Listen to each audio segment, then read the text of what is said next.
السلام علیکم رحمۃ اللہ وبرکاتہ۔ آج ہم حدیث ہے طواف میں ذکر اور دعا۔ حدیث کا ہم لفظی ترجمہ اور اس کا بامحاورہ ترجمہ دونوں کر چکے ہیں۔ اب اس حدیث کا ہم تفسیر کرتے ہیں، اس کا کنسیپٹ کلیئر کرتے ہیں تفسیر کے حوالے سے کہ اس میں اللہ پاک نے کیا فرمایا ہے۔ حدیث یہ بہت جامع حدیث ہے۔ اس حدیث کا مرکزی خیال یہ ہے کہ اسلام ہمیں بیلنس سکھاتا ہے، درمیان میں رہیے، نہیں کہ کسی چیز کی آپ انتہا کریں گے، کسی چیز کو بالکل ہی جا کر آپ نیچے گرا نکل۔ اسلام ہمیں کہتا ہے بیلنس رکھیں۔ یہ دعا ہمیں سکھاتی ہے صرف دنیا نہیں، صرف آخرت نہیں، بلکہ جب بھی دعا مانگے تو دونوں کی بھلائی مانگے۔ یہ دعا مختصر ہے مگر جامع بھی ہے اور مکمل بھی ہے۔ یہ دعا 3 چیزوں کو کور کرتی ہے۔ نمبر 1، دنیا آخرت کی کامیابی اور جہنم سے نجات۔ 3 چیزیں یہ حدیث کور کرتی ہے اور بیان کرتی ہے۔ دنیا کو بھی بیان کرتی ہے، آخرت کو بھی بیان کرتی ہے اور جہنم سے آزادی کا بھی جہنم سے بھی بچنے کا فرماتی ہے۔ طواف میں ذکر کا مقصد کیا ہے؟ اس دعا کے میں طواف کے دوران اس دعا کے پڑھنے کا مقصد کیا ہے؟ یعنی طواف سے یہ نہیں کہ آپ چکر لگا رہے ہیں، چل رہے ہیں، بلکہ دل اللہ کی طرف ہو اور زبان دعا میں مصروف ہو۔ نبی کریم صلی اللہ علیہ وسلم نے کی یہ تعلیم ہے کہ ہمیں مشکل دعاؤں کے بجائے آسان، جامع اور یاد رکھنے والی دعائیں سکھائی ہیں۔ یہ حدیث ہمیں سکھاتی ہے کہ طواف کے دوران خاص طور پر رکن یمانی اور حجر اسود، رکن یمانی اور حجر اسود کیا انشاءاللہ مکمل اس کی جامع تعریف اور اس کا میں کنسیپٹ آگے جا کے کلیئر کروں گی الگ سے۔ ایک جامع دعا پڑھنی چاہیے جس میں انسان دنیا بھی مانگے، آخرت بھی، اور نمبر 3 جہنم سے پناہ بھی طلب کرے۔ اس سے پتہ چلتا ہے کہ اسلام ہمیں متوازن زندگی کا سبق دیتا ہے۔ 2 رکن سے مراد کیا ہے؟ رکن یمانی، رکنین کا مطلب ہے 2 رکن، اور حجر اسود۔ رکن کا مطلب ہے کعبہ کے کونا، رکنین کعبے کے 2 خاص کونے۔ بین الرکنین ان 2 کونوں کے درمیان کا حصہ جہاں یہ دعا نبی پاک نے پڑھی تھی۔ رکن دیکھیں پلس یا نون ہے، 2 کونے رکنین تثنیہ ہے۔ اب رکنین کے دیکھیں مادہ را کاف نون با فعل رکن، یہ فعل ہے، رکن ہے اور یرکن بھی ہے۔ وزن فعلین کے وزن پر ہے، 2 کونوں کے درمیان۔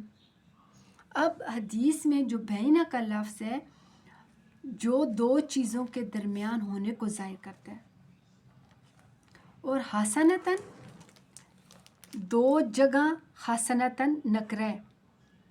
نکرہ جو ہوتا ہے اس کی وسعت لامحدود ہوتی ہے، معرفہ کی محدود ہوتی ہے لیکن نکرہ لامحدود ہوتا ہے، وسعت اس کی بہت لامحدود ہوتی ہے، محدود نہیں، ہر قسم کی بھلائی، یعنی دنیا کی، رزق کی، صحت کی، علم کی، اولاد کی، سکون کی، آخرت کی، جنت کی، مغفرت کی، یعنی ہر قسم کی بھلائیاں آپ کی حسنتاً میں آ جاتی ہیں۔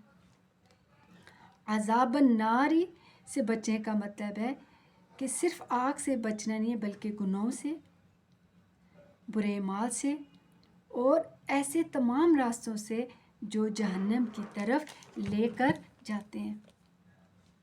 اس لیے یہ دعا جامع مختصر تو ہے لیکن جامع بھی ہے اور مکمل بھی ہے۔ اب اس حدیث کا قرآن پاک سے تعلق جوڑتے ہیں کہ قرآن پاک میں یہ والی جو حدیث ہے کہاں کہاں آئی ہے، کون سی صورتوں میں آئی ہے، اس کا آپ دیکھتے ہیں۔ یہ دعا سورۃ بقرہ میں آیت نمبر 201 میں آئی ہے اور رکوع 2 ہے۔ نبی کریم نے قرآن پاک کی دعا کو عبادت میں استعمال کرنا ہمیں سکھایا۔ یعنی جو ہے اس سے یہ پتہ چلتا ہے اس حدیث سے قرآن اصول ہے اور جو حدیث ہے وہ اس کا عملی طریقہ ہے۔ بڑا اصول قرآن یہ ہے اس کا قرآن پاک کا کہ وہ اصول ہے اور حدیث جو کہ اس کا عملی طریقہ ہے، اس کو بیان کرتی ہے۔ حدیث و قرآن کی تفسیر، یعنی حدیث اور قرآن کی تفسیر اس میں ہوتی ہے۔ بڑا اصول یہ ہے، حدیث اور قرآن دونوں کی تفسیر کی جاتی ہے۔ یعنی قرآن نے دعا سکھائی ہے ہمیں اور حدیث نے بتایا ہے کہ یہ طریقہ سکھایا یہ کہاں پڑھنی ہے اور کیسے پڑھنی ہے۔ یہ حدیث دراصل قرآن پاک کی تفسیر ہے، کیونکہ جو دعا طواف میں پڑھنے کے لیے نبی پاک نے سکھائی ہے وہی دعا قرآن میں سورۃ بقرہ میں بھی ہے۔ اس سے معلوم ہوتا ہے کہ نبی پاک نے ہمیں قرآن پاک کی دعاؤں کو عملی زندگی میں استعمال کرنا سکھایا اور طواف کے درمیان انسان دنیا اور آخرت دونوں کی بھلائی مانگتا ہے۔ یعنی حدیث اور قرآن جو ہے ایک علم ہے اور دوسرا عمل ہے۔ ٹھیک ہے، قرآن پاک علم ہے اور حدیث کیا ہے اس پر عمل ہے، اس پر طریقہ ہم نے عملی طریقے سے نبی پاک کی سنت کی پیروی کرنی ہے۔ یعنی قرآن پاک جو ہے وہ صرف پڑھنے کے لیے نہیں ہے بلکہ عبادات میں استعمال کرنے کے لیے۔ یہ جامع دعا ہے، یہ دعا دنیا کو، آخرت کو، جہنم کو، مکمل زندگی کا ایک فارمولہ بیان کرتی ہے۔ اور قرآن جو ہے وہ اصول ہے، حدیث کیا اس کا عمل ہے۔ اس سے کیا ہمیں سبق ملتا ہے کہ قرآن پاک جو ہے وہ اصول ہے اور قرآن پاک اس کا عمل ہے۔